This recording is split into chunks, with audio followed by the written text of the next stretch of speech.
in at number 10, we have Alcatraz Island of Evil. I saw Alcatraz from across the water in San Francisco Bay, and I have to say, it is a very, very freaky place to look at. Before Alcatraz was even a high security prison, Miwok tribes of California were not about the rock. They thought that the sandstone rock that protrudes from the middle of San Francisco Bay was inhabited by evil spirits. When the prison was built on the rock, it became one of the most notorious high security prisons of all time. It's presumed that all who tried to escape the jail were killed. If the fall into the rocky water didn't kill you, the sharks that infested the water might. The prison was infamous for the criminals it hosted, their somewhat inhumane confinement, and the murders that happened within the walls of the jail. Alcatraz stopped functioning as a prison in 1963, but the memories of the building's brutal era live on. In 1946, 3 men were killed in a bloody standoff in Block C. Now these days, National Park employees believe that C Block is haunted. Security hear clanging and dissonant screams at night, and it's reportedly haunted by a troublemaking ghost called Butcher. He was a hitman killed by another prisoner. The most haunted place in the building, however, is allegedly Cell 14D,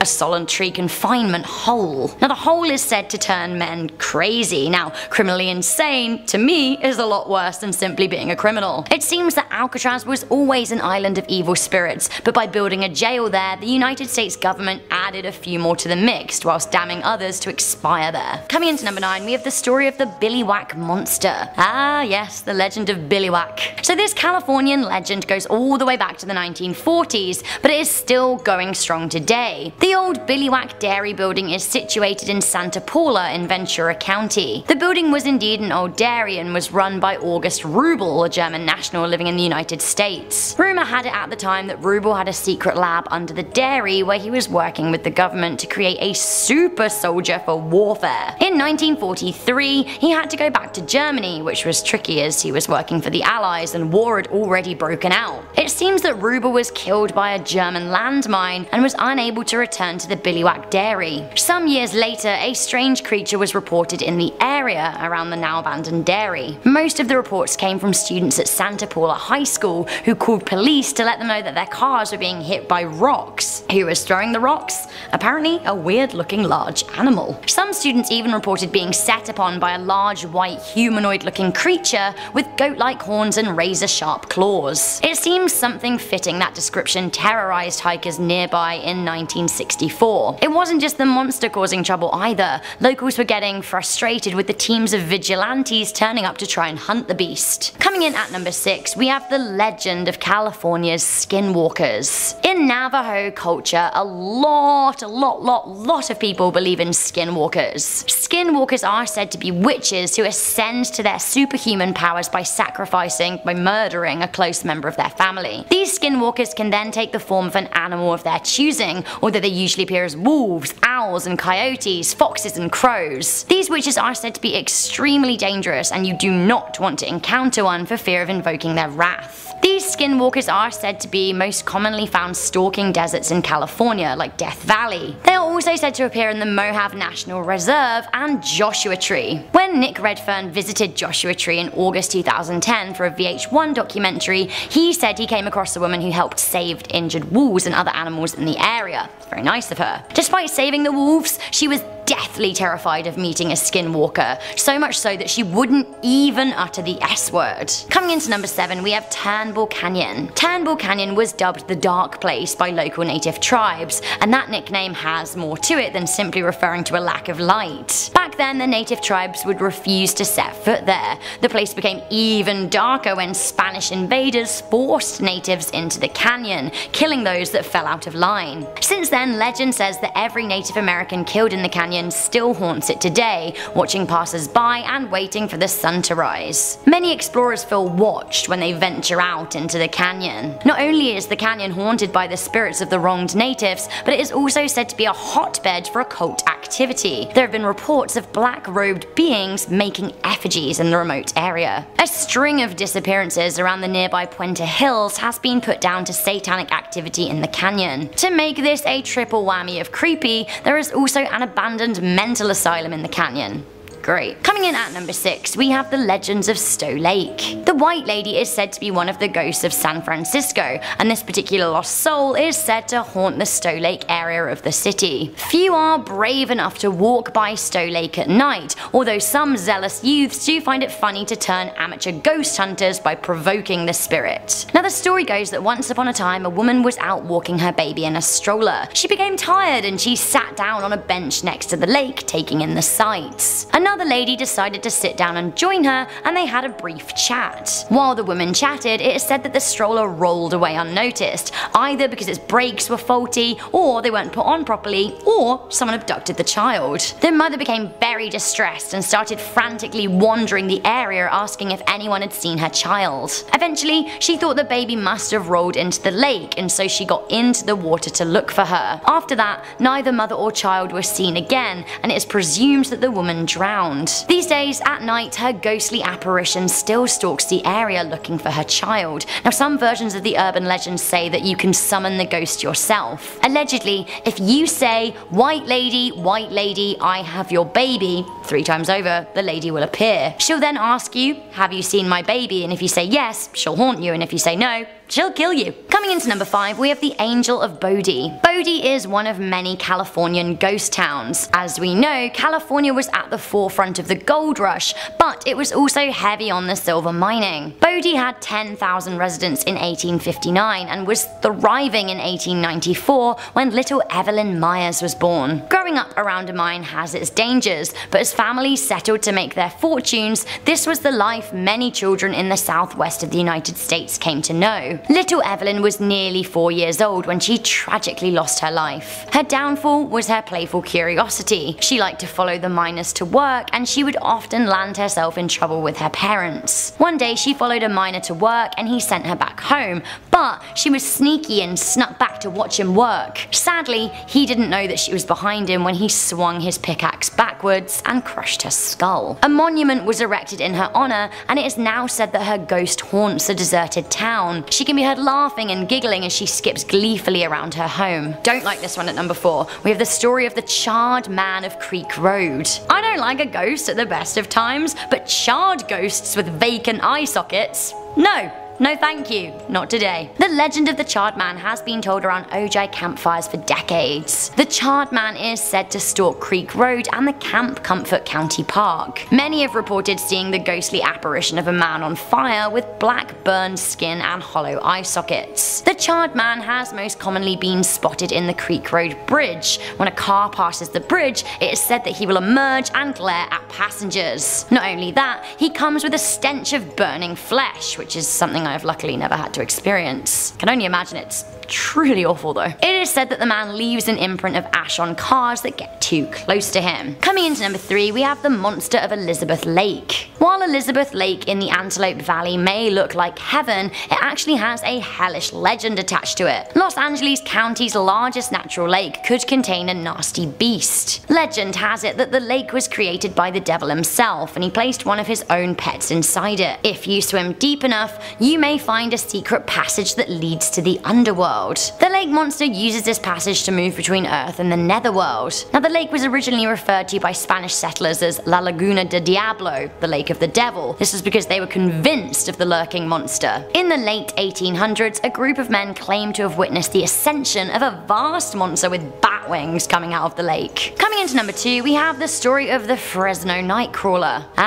The Nightcrawler. Rumors of a strange cryptid walking around at night in Fresno, California began surfacing in the late 90s and early 2000s. There were only a handful of eyewitnesses, and reports were shaky until some strange footage emerged in 2008. CCTV videos seemed to show a strange biped walking around a road. By biped, I mean that was pretty much it. The figure was all legs walking down the street like dexterous tweezers, or I guess a bit like possessed trousers. I don't like it. I don't like it. The footage is grainy, but definitely strange. Why not have a watch for yourself? Many people think that this strange Nightcrawler is some kind of Fresno monster, but more people out there think it's an alien. Similar cryptids have been spotted in Yosemite and Poland. What is this figure? Is it a puppet? Is it an alien? Is it an undiscovered creature? A ghost? A ghoul? Is the Fresno Nightcrawler real, whatever it may be, or is it a bizarre hoax? I just don't know. Finally, Finally coming into number 1, this actually deeply unsettled me, and this has got more eyewitnesses than any on the list. We have the Dark Watchers of Santa Lucia. The Dark Watchers are a legend in Santa Lucia, California, and were known by Spanish settlers as Los Vigilantes Oscuro. The Watchers are regularly described as tall, sometimes giant-sized, figureless dark silhouettes, often adorned with brim hats or walking sticks. They have been frequently spotted in the Santa Lucia Mountains watching passers-by. Now the figures are mainly spotted around twilight and dawn. No one has ever seen one up close, and it is said that if a person does ever come close to one, they'll disappear. They've been regularly spotted by walkers, and many believe that if they stay on the path they're on and just keep on going about their business, the Watchers won't bother them. Writer John Steinbeck's son Thomas believed that he saw the Watchers growing up. In the late 1960s, a high school principal reported seeing a tall man with a hat watching him as he led a group hike. When he called out, the figure disappeared. Now people still report seeing these Watchers to this day. Scientists offer a number of different explanations for the sightings, with some saying that they could be Brocken specters. These happen in certain atmospheric conditions when the sun is at a particular angle. This could explain the whole dawn and dusk thing. Others say they could be fatigue-based hallucinations, but honestly, as people keep spotting them, the legend just keeps on growing. Starting us off with number 10 is the Billywhack Monster. What a name, I know. The beast is said to be a tall ape-like humanoid with grey hair, horns on its head, and long-ass claws. Not exactly the nighttime teddy bear you want to cuddle up with, but sure. The creature lurks around Camulus Ranch, which used to be where Billywhack Dairy and Ranch was located in Santa Paula. Now it targets high school students mostly, throwing 50-pound rocks at cars, pounding on the hoods of cars so hard that he leaves a dent, and apparently even carries a club. In the 50s, a little boy actually got attacked near the dairy by an unknown animal. He had scratches all across his back and arms, and it said it was the Billywhack Monster. But where the hell did it even come from? Let's backtrack. The Billywhack Dairy used to be one of the most advanced modern dairy farms in the world. It was set up by August Rubel, and legend connects him to the Office of Strategic Services, which was the CIA before the CIA. Rumor has it the OSS got Rubel to perform experiments under the dairy in hopes of creating some kind of super soldier of some kind, I don't know, like a Captain America. Either way, the Billywhack Monster is said to be the result of that experimentation, and somehow he escaped. Coming in at number 9 is the Demon Cell. Now everyone already knows about Alcatraz, so I'm not about to do some admin backstory or intro to it. When talking about islands no one wants to live on in another video, I mentioned how Alcatraz is haunted like nobody's business. The whole prison is filled with spooky rooms, but the worst area of all has to be the medical ward. Actually scratch that, there is one place that's worse. Dubbed the Hole, these rooms were deep into the prison and were used only for solitary confinement. Legend has it that in one of the Hole cells in the 40s, a prisoner who was locked in the cell was screaming his lungs out all night, saying a demon-like creature with glowing eyes was trying to murder him. The guards took no notice of him whatsoever, and the next day when he was meant to be released from isolation, he was found strangled to death. Weirdly enough, later that day during head count, the numbers kept counting one extra inmate, and prisoners and guards alike recalled seeing the dead inmate many times after he died. At number 8 we have the Black Dahlia. Now this isn't a myth because it genuinely happened, but I feel like because justice was never served, it deserved to make this list. Now on the morning of Jan 15th, 1947, LA police found a half-naked woman cut cleanly in half lying on the ground. The cut was so clean and precise, onlookers literally thought she was a mannequin, but what they were actually looking at was the murdered body of Elizabeth Short. Her body was entirely drained of blood, so you can imagine how white her skin looked, and she had cuts all over her body. On her boobs, her thighs, the corners of her mouth to her ears were cut, her intestines were shoved under her bum. It was just a very graphic sight. Since she was an actress, the public was very interested in her murder, and despite a huge manhunt taking place, the culprit was never found, and so no one was ever charged for her murder. I say this is a myth because I feel like by now the killer himself has kind of become a bit of a myth. I just don't understand how someone can do something so brutal and get away with it. It's not okay. Filling our number 7 slot are the Dark Watchers. Now the Dark Watchers have been part of Californian folklore for quite some time. They've been described as observing travelers that live along the Santa Lucia Mountains. The Dark Watchers are said to be extremely tall, sometimes even giant and featureless. They're literally just walking dark silhouettes that either wear hats or carry walking sticks. Most travelers that have seen them have reported seeing them around twilight and dawn, and they literally just stand there watching travelers go by. No one has ever seen any of them up close, and if you even try to approach them, they disappear into thin air. The Chumash people used to inhabit the area way back when, and they even drew pictures of these phantom type things on their cave walls, showing these things have been around for quite some time. And we still don't know what the hell they are. Now at number 6 are the Turnbull Canyon hauntings. Now this is a huge hiking canyon located in the Puente Hills Preserve near Whittier. The myth surrounding the canyon started with the Gabrielino Indians, who dubbed the area the place of the devil. It said the entire canyon is haunted by Indians who were murdered for refusing to convert to Catholicism. Their angry spirits continued to linger around the canyon, just unable to rest. Years after that, the site started being used for a bunch of satanic rituals by cults trying to conjure up different demons, and of course Satan himself, because who doesn't love a cheeky bit of the devil? I certainly don't. And by now on this channel, satanic rituals are all well and good, except these cults used to sacrifice children from a nearby orphanage to do so. Problematic level just very much rising.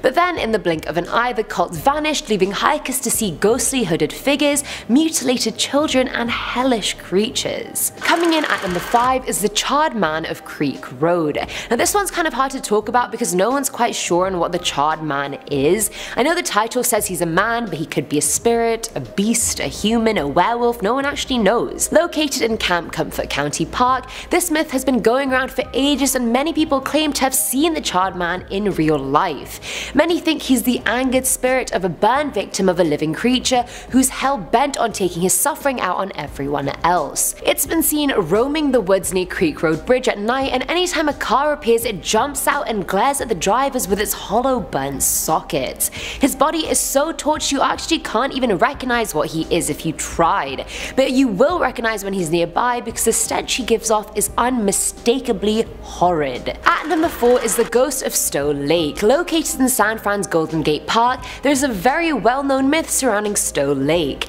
Apparently a woman drowned in this lake while attempting to save her child from drowning, and I guess she never left the lake. Also known as the White Lady, the woman loiters around the edges of the lake looking for her child in the water. It's said that if you say white lady, I have your baby 3 times in the area, then she'll appear. But be forewarned, I don't think you want to do that because it will not end well for you either way. If she believes you and appears, then she'll haunt you for the rest of your life. But if she appears and you've lied, then they say she drags you into the water with her, giving you the same death she had to endure. So either way, just don't tell her you have her baby, or you don't, just leave it. Filling our number 3 slot are the Little People. Now this one definitely isn't the scariest one on the list, but I do find it cute. Legend has it that since people started climbing Mount Shasta for the first time, there have been so many reports of seeing little people on the way up. They apparently act like gremlins and try to sabotage the person's climb up, and many have even heard the people talking to each other and the climbers trying to make them feel like they're hallucinating. Honestly, pesky little things. The Little People live inside the caves of the mountains, which the myth claims contains portals to a fairy world within the mountain itself. Seems like they have some kind of fairy Narnia in there or something. Either way, because the story is so widespread, hikers usually carry small offerings of food with them for the Little People just to ensure their climb goes smoothly and that one of these Little People doesn't climb into their bag and then cut their climbing rope, sending them to their death. Sorry, just let my mind wander for a bit. Now at number 2 is the Monster of Elizabeth Lake. Now I'm aware there are many Elizabeth Lakes in California, but the one we're talking about is outside of Lancaster. The myth claims that the devil himself made this lake to house one of his hellish pets. If you swim deep enough into the lake and get past whatever the hell is in there, they say you'll find the passageway to hell. The first time anyone saw the monster was back in 1880. Now looks wise, it has the head of a bulldog, neck of a giraffe, it's 50 feet long, and it has bat wings, and it smells like shit. At one point, fear of the monster was so severe that people up and left their properties, and no one wanted to build on the lake's land either. When night came around, residents would hear screams from the lake, farm animals would disappear, and a winged creature would be seen taking them away. Now I already hate scary underwater creatures, but if you're telling me Satan himself made this one, then I'm out. And finally, at number 1 is Bodie. Now Bodie is a ghost town in California, and it's actually a huge historical landmark. 200,000 people visit it every year, so I mean it's quite a popular tourist destination. But since it is a ghost town, the myths and legends surrounding the town are endless. They say if visitors take anything from Bodhi, even a pebble, they'll be cursed with extreme bad luck until they return it. Funnily enough, the park rangers there actually have a logbook of things people have returned to the town, so clearly something is going wrong for all these people to believe it and then return their items. The curse itself is said to be perpetrated by the ghosts of the town that protect it from theft. Almost every building in the town is haunted. The J.S. Kane house is haunted by a Chinese maid who apparently hates adults but loves kids. When adults have slept in the house, they felt a very heavy feeling, which is actually the ghost of the Chinese woman sitting on them. The Gregory house is haunted by an old woman who can be seen rocking in her chair back and forth and knitting. The Mendocini house is haunted by the missus of the house who loved cooking Italian food, so the smell of it is always around. At the cemetery lives the Angel of Bodhi, a 3-year-old girl that was accidentally killed by a miner's pick. So although it may not be the most menacing on this list, I feel like it's like a city from The Sims. All the ghosts have their own personalities and are just living their own lives. It's kind of neat. Coming in at number 10, we have the Lizard People of Los Angeles. An article on the front page of the Los Angeles Times on January the 23rd, 1934 claimed that there were secret tunnels under the city that housed a number of lizard people. The article hilariously reads, "Busy Los Angeles, although little realizing it in the hustle and bustle of modern existence, stands above a lost city of catacombs filled with incalculable treasures and imperishable records of a race of humans further advanced intellectually than the highest type of present-day peoples." In the belief of G. Warren Sheafalt, geophysicist mining engineer now engaged in an attempt to wrest the lost city deep under the earth, he says that there are secrets of lizard people down there, of legendary fame and medicine lodges of the American Indians. So just to read between the lines there for a bit, they were basically suggesting, like Scientologists, that there is a superior race of lizards that once existed, and they could still be circulating beneath the city of LA. Cool. Some people genuinely started digging to try and find the lizard people, but they never found any evidence of them, which is unsurprising to me. Nonetheless, the legend of the lizards lives on. Coming in to number 9, we have the Mysteries of the Hollywood Forever Cemetery at Paramount Studios. The Hollywood Memorial Park is the final resting place of a number of Hollywood's former greats. Cecil B. DeMille and Dee Dee Ramone, as well as a whole bunch of early-era Hollywood stars, lay there. Part of the land is now Paramount Studios. Now, those that work at the studios have frequently reported seeing apparitions wearing period clothing. Studio staff have said that these people walk towards the wall of the cemetery and disappear into the brick. The cemetery is frequently linked to the ghost of a weeping woman, thought to be that of Virginia Rapp, a silent movie starlet who met her end after attending a Hollywood party with famous actor Roscoe Fatty Arbuckle. He was accused in being part of her demise, but later exonerated. It is said that her spirit weeps for the unresolved death. Coming in at number 8, we have the Houdini Mansion. Legend has it that famous magician Harry Houdini lived in a mansion in Laurel Canyon in the Hollywood Hills. Houdini himself was a mysterious character who died on Halloween in 1926. Houdini's home was a test center for some of his tricks, and he reportedly had a number of secret caves and tunnels in the property. Since his death, people have flocked to his former home to try and feel his presence. There has long since been reports of hauntings in the estate and the area. Do they have anything to do with the magician? One of the best things about LA is that you're so close to loads of beautiful beaches. You fly out over the beach when you leave LAX, and it is absolutely beautiful. Los Angeles may be a city with an accessible coastline, but these white sand beaches have their own creepy stories to tell. Meet the ghost of Santa Monica Pier at number 7. Now, back in the 60s and 70s, people would have wild parties in the casino on the pier, and revelers would report hearing weird sounds on the roof and in the hallways. Some also say that a headless ghost wanders underneath the pier and has frequently been spotted by people going to use the bathrooms. Apparently, this is no friendly ghost either. The apparition has been known to try and choke people that speak to it. Coming into number 6, we have Marilyn Monroe's Haunted Mirror. Despite dying at her own home in the Brentwood neighborhood of LA, Marilyn Monroe is said to haunt Hollywood's Roosevelt Hotel. Weird. Monroe lived in the hotel for 2 years, and some of her early magazine covers were taken poolside at the Roosevelt. It is reported that she is still in her old room, Suite 1200. However, it's not mainly the room that she haunts. Specifically, she's said to haunt the mirror. The suite's mirror was taken to the manager's office for cleaning, and one employee dusting the mirror claimed to have seen a sad-looking blonde woman glancing at her. Turning around to talk to the woman in the room, the employee found no one there. When she looked back into the mirror, she still saw the blonde looking at her. Actor Montgomery Clift is also said to haunt the hotel in his old room, room 928. He's said to be heard practicing his trumpet late into the night. Coming in at number 5, we have Walt Disney haunting Disneyland, California. So just a hop, skip, and a jump away from LA, we have Walt Disney World in Anaheim. Now, Walt Disney opened the original Disneyland in 1955, and he absolutely loved the place. In fact, he loved the place so